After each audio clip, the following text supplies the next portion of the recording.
Welcome to Mental Health Consult. I'm Whitney McKnight. This is my co-host, Dr. Lorenzo Norris, and you are probably a primary care physician who is seeing an awful lot of mental health cases present to your office.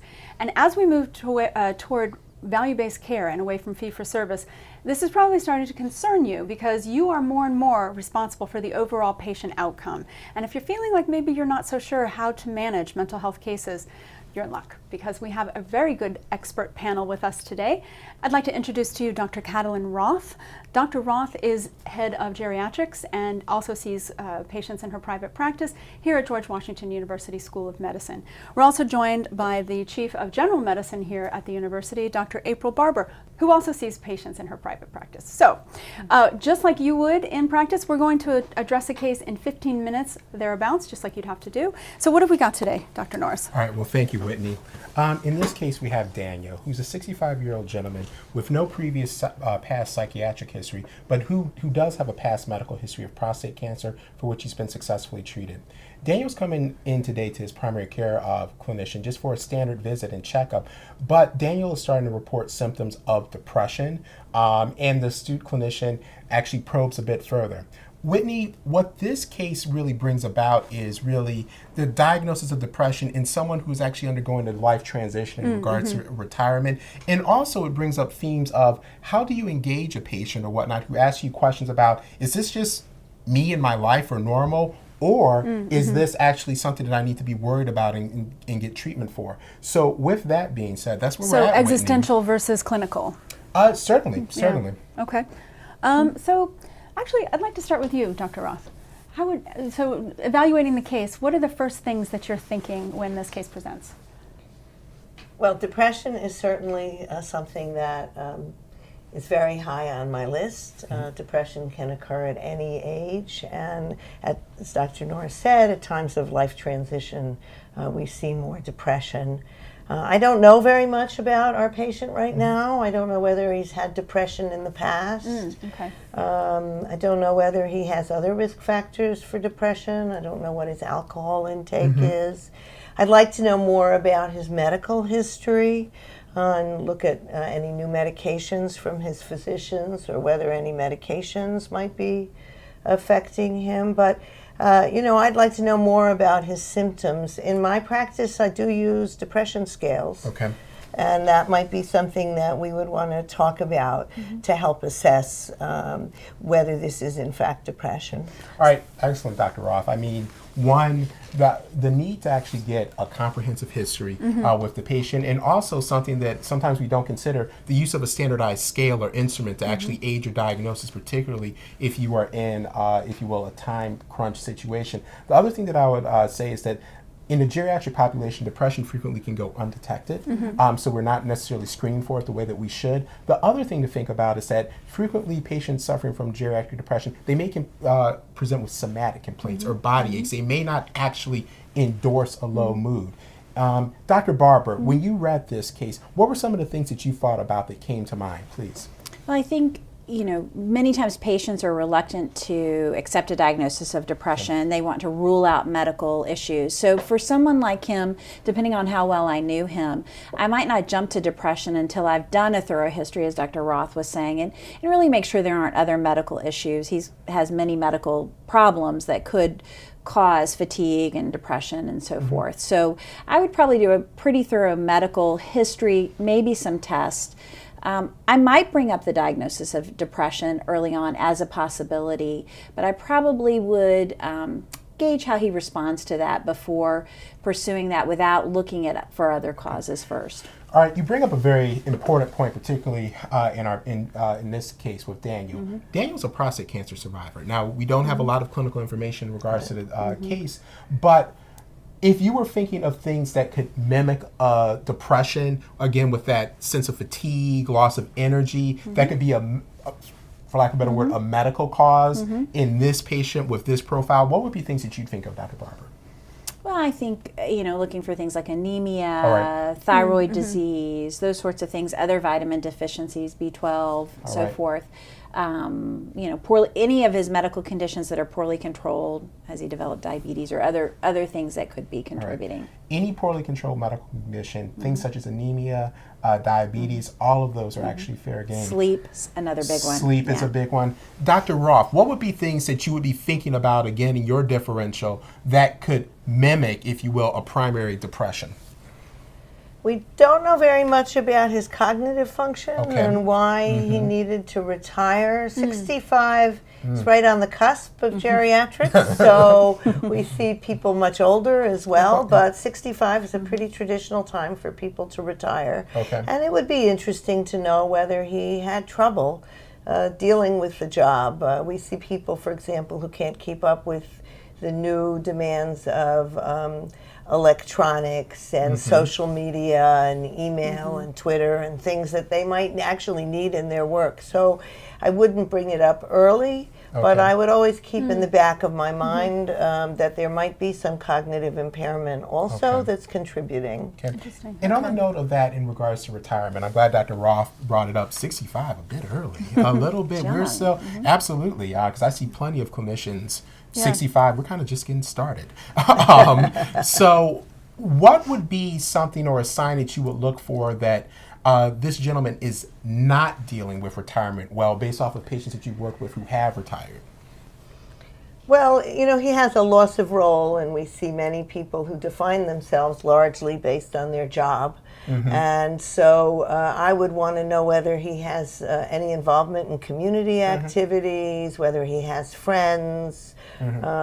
Actually, one trigger of depression in older people is the death of relatives or friends and the loss of a social network because of aging. So that's something I always include in my history. But I'd like to know what he's doing. If he doesn't have much to do and hasn't gotten involved, that would some kind of social isolation would also worry me. Excellent. And Whitney, just to add right now, in the geriatric population, actually, the rates of major depression are not as high as minor depression. And then the other thing is that if our geriatric patients, if they're independent, they have a significant other, a good network, we are not necessarily jumping to the conclusion that they have a clinical depression. But we do want to make a point that as the number of comorbid medical illnesses increases, we certainly have an increased risk of depression. So with that being said, it would seem as though depression, clinical depression, or some secondary cause of depression are some of the things that are on our differential. If you had one question that you wanted to ask the patient to help you clarify your differential or move in a certain direction, what would it be? Dr. Barber. I might just ask him, does he think he's depressed? Okay. I think that's a very That's good exactly what I would do. Yes. I'm glad he came to me first. Yes. I agree, because if you ask people if they're sad or depressed, and that's a very good, simple screen for depression.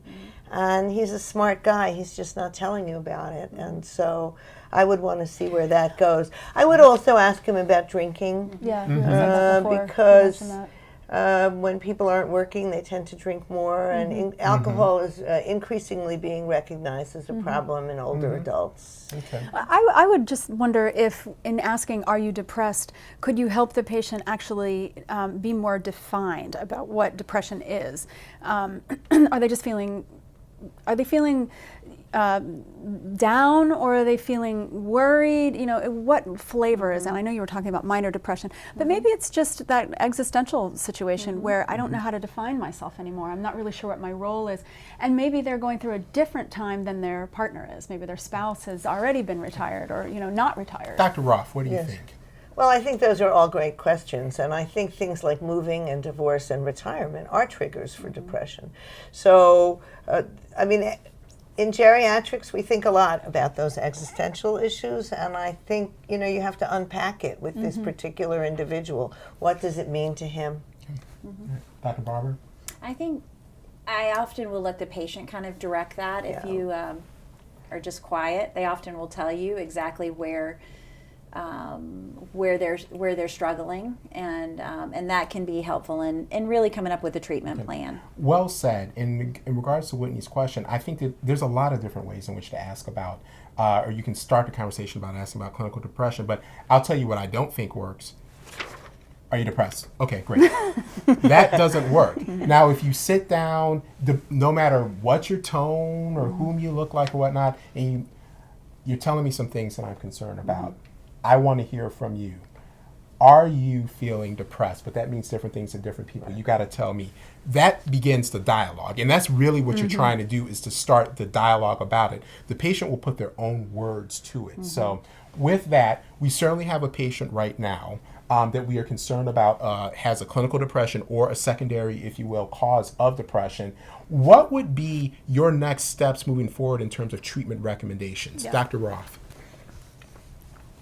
I think the first thing I would do is actually have do the tests, Okay. do the medical assessment, do a good physical, good history, medication review, as I mentioned before, and then bring this person back in a few weeks to get some sense of how his mood is faring over time after we've talked about it, and also to review all of those things that he might be worried about his medical condition. So I think my first strategy would not be to take a prescription pad and write for an antidepressant, All right. or even to ask him. I do see people sometimes who have been in psychotherapy before, and I will ask if they've ever been depressed or in therapy before. And if they have a relationship with a therapist in the community, I might bring that up in the first visit. But otherwise, I think I would just bring that person back so we can see how he's doing in a few weeks and assess his progress over time. Right. Dr. Barber. Yeah, I wouldn't be quick to write a prescription for this patient either. I think I would probably ask if he'd like to talk to someone. Sometimes people are very open to that, and if he is, I think that would be helpful. I might talk about when I would think a medication would be helpful, and talk about functioning and So anticipatory guidance. Exactly, Yes. exactly. Okay. And I do think sometimes people don't understand that they might be depressed and they need time to process it. So I think giving them time to do that and bringing them back is very helpful. All right. And again, looking at this, I agree with the not initially starting an antidepressant because you're not sure. I would certainly have this patient come back within a week. And I would also, as part of that more comprehensive evaluation, I think we always want to at least touch base with, is there any type of suicidality? So I would also, in terms of the treatment plan, I would want to move a little, I would ask about suicide and also make sure that we're not missing any type of red flag that would trigger a more aggressive treatment. And depending on the availability and whether the patient is receptive to it, Whitney, involving family, getting collateral, getting additional sources. No, I think that's actually where I was going with this. I was wondering, would you actually prescribe to the patient, get involved in something? Not yet. I don't think. I mean, I'm still gathering information. There are a couple of things that I don't know about this man that I would like to know. Family history might play a role, and I'd like to know about caregiver stress. Yes. I don't know what his wife's health is like, what's going on with those children. It says that he has children, but are they doing well? Are they in jail for drug use? Is somebody in the battlefield that he's worried about? I would want to know, and we see a lot of caregiver stress, so if we found out that his wife was going through an illness, if he had other responsibilities, he might not complain about that, but that might weigh on him. So those are other things I'd like to know about. Valid points. Whitney, what are you hearing? Well, I'm just thinking, how would I structure the history? So then, if I were asking this patient, I might combine a lot of what you just said with, what was the reason you retired? And they may actually say, well, my spouse is ill, or that kind of thing. So that I'm just hearing that this is a situation where a primary care physician can probably just handle it by having a conversation.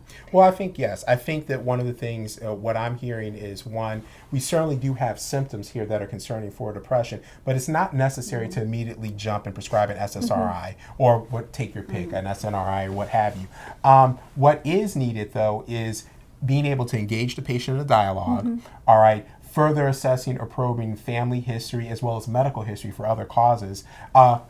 Going back with a follow-up interview, I think those initial well visits, what we don't tend to look at is that we can actually have a more diagnostic interview in a week when we piggyback on that initial interview. So sometimes we limit ourselves just to that 15 minutes. That's okay. We just add on another 15 minutes in a week or 2 weeks. And that interview can be diagnostic because we don't have to repeat everything else. And per Dr. Roth's point, as well as Dr. Barber's, then we actually have the test results back.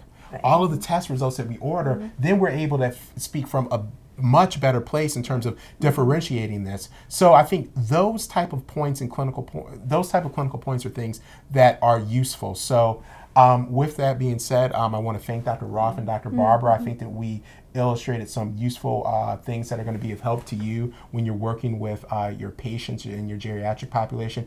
And I just want to echo what Dr. Barber said. Remember, 65 is young. It doesn't mean that things stop. So, yeah. Well, thank you very much for tuning in to Mental Health Consult. We'll see you next time.